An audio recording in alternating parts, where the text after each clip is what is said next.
one of my captors felt no emotion, he did not hesitate to inflict wounds. Now, all he feels is intense, unstoppable agony.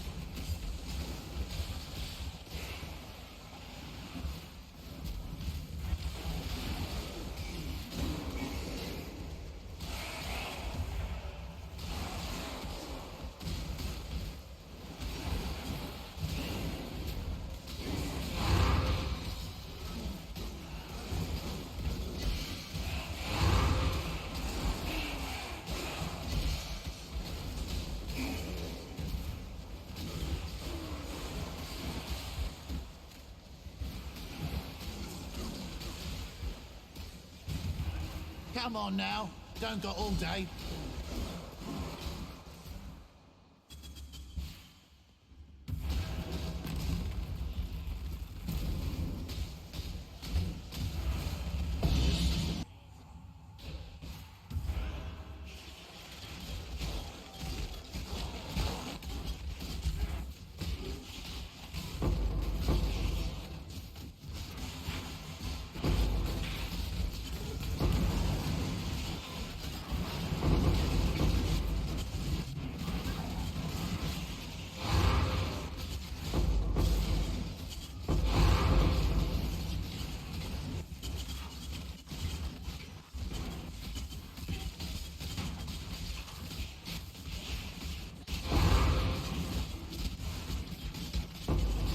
I can't do this just yet.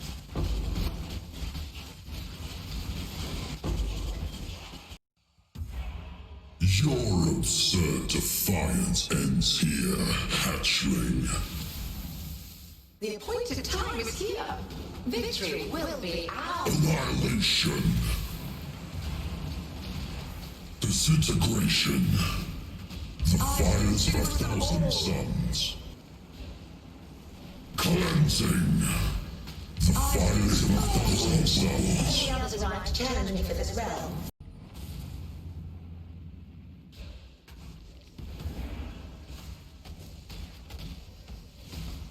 Stand still. Pain will be returned tenfold. Space aligns. Behold my collection. I will have what I want. Death will not be an escape. Stand still.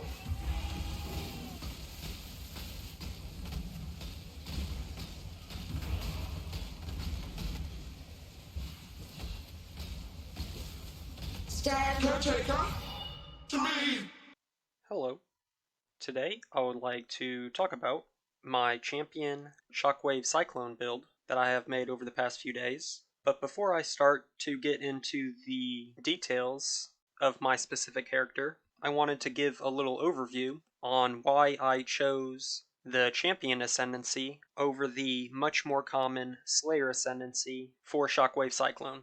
So, if you go to POE.NINJA and you filter for people using a 5-link Shockwave that are using the physical variant, and then filtering out people that are using Abyssus, since I don't really want to compare myself against Glass, you can see that a vast majority of the people, sorting by DPS, are Slayer, with the top person at 6.0 million DPS for Shockwave, and little old me halfway down the sheet at 1.7 mil DPS. With me being the highest champion, but us champions only make up 3% of the Shockwave population. And if you were to just go by this picture, you would think, wow, maybe he should go Slayer, he would do 4 times the damage. But I will show you that POE.NINJA doesn't really give the full picture. So, when creating my character, I wanted to see if I was making the right choice, so I exported the top Slayer build, which is the 6 million Shockwave Slayer build, into POB and looked at some of the numbers. So here's the export. Supposedly, he is doing 60 million DPS, but I am a hater of totems because they are up maybe 50% of the time, and when you're putting down totems, you're not cycloning, thus it's kind of elevated DPS, and it's not real DPS. So let's take away those totems, Okay, well now he's at 43 million instead of 60 million. Well, let's look at some other things. He currently has a Bottled Faith that has a 70% increased effect. Well, since you're cycloning around, you're not really on clunk of ground, so let's take that away. So now he's at 41 million DPS, which is quite a bit. Let's look at his other stats. He has negative 50% Chaos Resist. That's not very great. And his effective life pool is 16,000. So a little bit of a glass cannon here, but 40 million DPS is pretty good. So to compare, here is my POB, and as you can see, my DPS, which is roughly half of his, but as you can see, I actually have Chaos Resist at 75, and my effective hit pool is 91,000, which is 6 times more than Slayer. So this isn't really comparing apples to apples. I'm just noting that don't go to POE.NINJA and assume that one Ascendancy is better than the other, as I will now get into more details on why I picked Champion. So I specifically picked Champion for a few reasons. The biggest reason was because I again wanted to run a double free curse in Presence, because I think it's super OP. And the reason in Presence isn't super great on Slayer is because since Slayer has 20% Coal, this 20% Coal reduces our punishment damage buff by a lot. So if people don't know how punishment works, the punishment curse makes people take a ton more damage at low life, which is under 50% life. So basically, I'm doing 50% more damage when a target is on low life just because of punishment. And if a build had a 20% Coal, this 50% number would be cut pretty drastically, because we would only be doing this 50% more damage from the percentages of 50 to 20%, thus roughly cutting it in half. So that's the biggest reason why it's an anti-synergy with Slayer. But also, I wanted Champion for 2 specific nodes, and that is Inspirational, which I kind of wanted to run this build like an Aurabot, as I will get into later, and typically the people that are running Slayer will pick up this node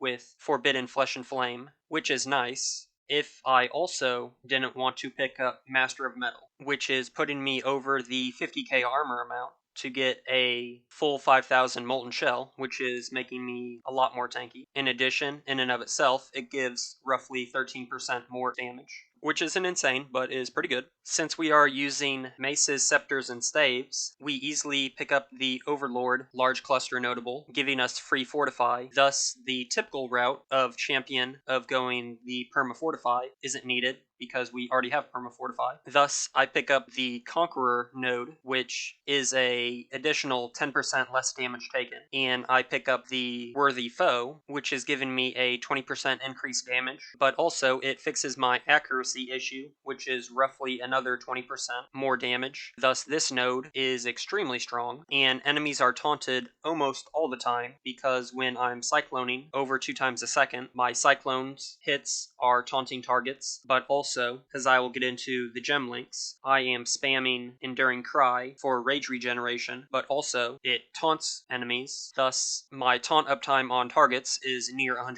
Thus the Ascendancy points are always applying, and instead of picking up Inspirational from the Forbidden Flesh and Flame, I pick up Overleech from Slayer, which is an insane Ascendancy, as it pretty much nullifies all dot mechanics, and also gives me another 10% reduced damage. So to summarize it in a nutshell, while Champion gives me maybe 10 to 20% less damage than Slayer, it is giving me 20% more at least defensiveness, thus the trade-off is worth it. And now I will talk about the focal point of the build, and that is running a bunch of auras and curses. So I already touched on in Presence. I'm running in Presence to get a free punishment and vulnerability, which again, because I'm not a Slayer, punishment is a huge damage multiplier, which is giving me roughly 33% more damage. Vulnerability is also good, giving me roughly 15% more damage. And the third curse that I am applying is from a mark on hit, Assassin's Mark, which is extremely strong, as it gives me power charges while mapping extremely easily, since there's a 100% chance to get a power charge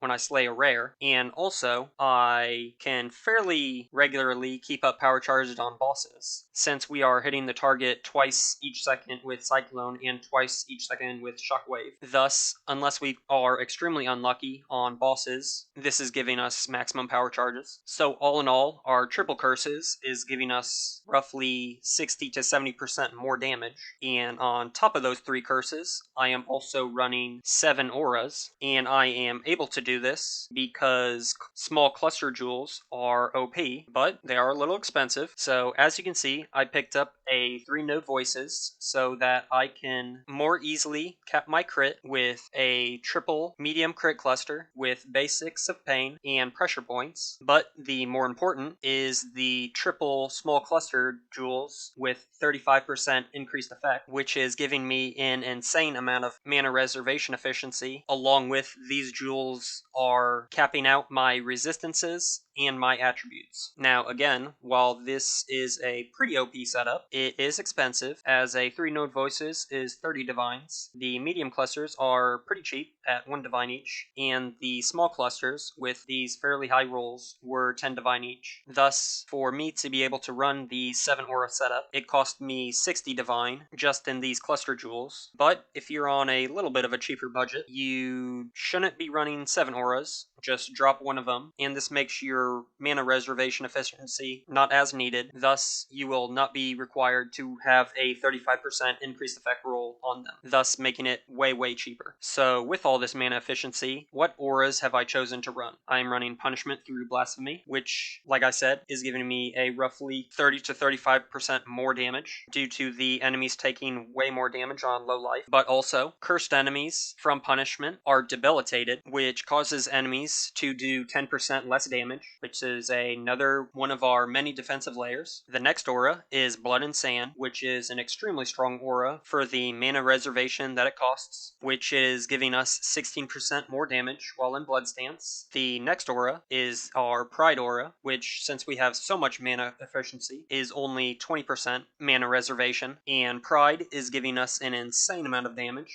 both in the aura that it gives out, which causes enemies to take up to 40% more physical damage, but also from our Watcher's Eye, which adds an additional 2 impales, which is one of the strongest Watcher Eye mods that you can get. The next aura, again, is Vulnerability, which is making people take an additional 32% increased physical damage, which is extremely strong. We run Determination to push our armor over the 50k amount to have maximum Molten Shell, which is another extremely defensive layer. We are running Purity of Elements because we kind of actually wanted the all resist that the aura gives, along with the obvious ailment immunity. Now, I didn't go the typical Storm Shroud 100% shock avoidance route because I am using Influence Boots, which I will get to later, so I couldn't roll a perfect 50% avoid shock on the implicits. Thus, I felt Purity of Elements was the best way to go about ailment immunity. The next aura that we run is Dread Banner, which, as you can see, there's a little theme here, is an aura that both gives offense and defense, with it giving lots of impale effect, since our build is an impale build. But also, a very underrated part of this is that nearby enemies have 22% less accuracy rating. This, along with our next aura, Grace, and the Watcher's Eye mod that gives an 8% chance to evade attacks while having Grace, this build actually gets up to the 95%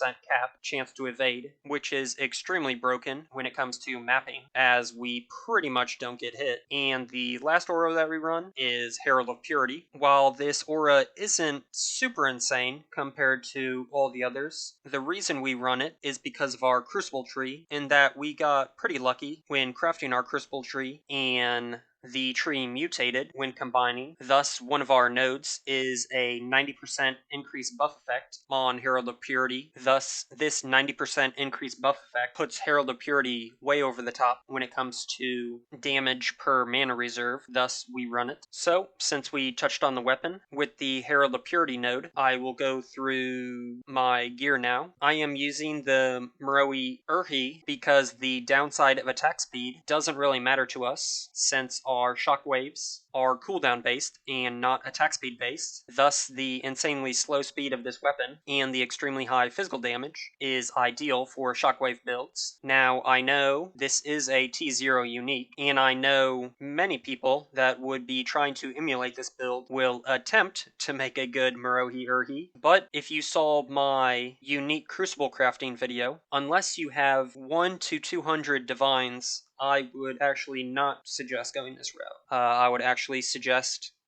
crafting a good crucible tree through imprints on a rare two-handed mace or a two-handed staff and use that instead of trying to get lucky with a Murohi. But since I bought Murohis for fairly cheap, as I bought 60 of them at the cost of 40 to 100 chaos, and I got lucky on my crucible merges, I am using the Murohi, and the crucible tree looks like this, with the first node being flat physical damage, which is very important since this number is multiplied by the 600% increased physical damage on the explicits of the weapon. The second node is giving us 30% double damage, which again is pretty much all upside since we don't care about the downside of attack speed when it comes to our shockwave DPS. Our third node is again Herald of Purity, which is one of the stronger nodes that can show up on a crucible tree. And the fourth node is cooldown recovery rate, which is a more multiplier because a vast majority of our damage is coming from shockwave, which is cooldown based. Now, some other nodes that you could pick up on the crucible tree that are very strong are the Pride notable that increases Pride effect, along with there's a node that increases physical damage modifiers by 10 to 15%. And there are some other nodes, but these are the main 6 that I was looking for when creating a crucible tree. And like I said, I got extremely lucky, and I would not expect anyone to make an equivalently good Murohi, even given 100 to 150 tries. Now, the remaining gear that I have is more straightforward, with us running a helmet, which is capping our resistance and attributes and giving us even more mana reservation, with the 30% increase Berserk buff effect, which is extremely strong, since our uptime on Berserk on this build is roughly 66%. The next item I already talked about is the In Presence, which is, I believe, extremely underrated, as this is the second build in the row that I'm using it. The next piece is the chest. The reason I have this chest is for the minus 20 mana cost, so my Cyclone does not cost life or mana, it is completely free. Additionally, since it is a crit build and we are not Slayer, the 1.9 crit chance to attacks is very strong. The 8% additional physical damage reduction is very strong, on top of the 50k armor that we have. And the additional curse allows us to triple curse. Thus, this chest is extremely insane, and for some reason was underpriced at 12 divines when I bought it. The next items are rings, which are pretty much the same in both, in giving accuracy, crit multiplier, chaos resist, and life. Now, the only interesting stat on these that you might be questioning is the accuracy, and the reason we have this is because if we didn't have this accuracy rating, our hit chance would be 5%. Thus, since our Ascendancy requires us to hit people, to taunt people, we kind of roughly need 50% at least hit rating to enable our taunts so that any hit after our taunt will never be missed. And they are unset rings because we are running 9 auras, thus we need lots of sockets. The next item is Comb Spirits, which has a crit implicit, which is our best in slot for DPS. And the reason I run these gloves is for the insane uptime it gives for Berserk. So how it works is that whenever we Enduring Cry, this roughly 2,000 health that we gain is actually converted into rage. So every time we Enduring Cry, we get roughly 25 rage, and since we have a ton of cooldown reduction, our Enduring Cry cooldown is only 5 seconds, which is causing us to have a roughly 2/3 uptime on Berserk, as you can Enduring Cry twice before your Berserk either runs out or goes on cooldown, which is an insane quality of life, as Berserk gives more damage, more attack speed, more movement speed, and less damage, so basically everything we want. So Comb Spirit, in my opinion, is a little bit of a no-brainer for how strong they are. The next item I have is a Shaper Belt, just for the cooldown reduction, as like I said, cooldown reduction is insane for this build, both both offensively to reduce the cooldown on our Shockwave, but also defensively to keep up our Berserk and our Molten Shell. And the last item that we run are some boots. Now, I don't expect people to get such nice boots if you're on a budget, but what we're looking for here is just cooldown recovery rate. And in addition to this, I was looking for Elusive, as Elusive is another defensive layer, as when you're Elusive, which is up pretty much 100% of the time, there's a chance you don't take any damage. Thus, this is one of the 6 or 7 defensive layers this build has. So, all in all, I believe this version of Cyclone Shockwave is superior to the other versions that I've seen on POE.NINJA, as it better evens out the offense and defense investment of the build. Additionally, this build's damage doesn't rely on anything silly like totems, which I find very clunky. Thus, we basically play this build like an RF build, and we just run around and spin, as all of our other gem sockets are either auras, curses, or giving us buffs. Thus, it is an extremely smooth playstyle. And if you're looking to do this build or any other melee build, I would suggest you look into the heavy mana reservation investment and triple curse setup that I used in this build, as I believe it is easily replicatable to pretty much any other physical melee build, and I believe you will see great results from it. So, if you have any comments and questions, put them in the comments, and I'll get to them. Thanks.